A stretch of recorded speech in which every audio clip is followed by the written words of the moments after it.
Добрий день, мої маленькі друзі! На минулих заняттях ми з вами вже дізнались, що у світі чарівних звуків є шумові звуки та музичні. Пропоную прослухати і згадати, які саме звуки відносяться до шумових, і тим самим перевірити свої знання.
Шумових звуків є багато, і ми з вами навчилися їх розрізняти. А зараз прослухаємо звуки музичні, чарівні, цікаві та незвичні.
Десь тут була подоляночка.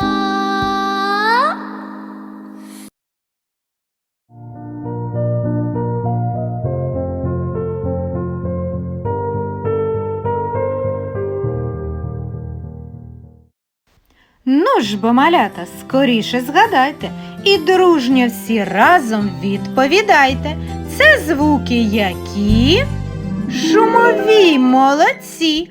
А ці? Правильно, музичні.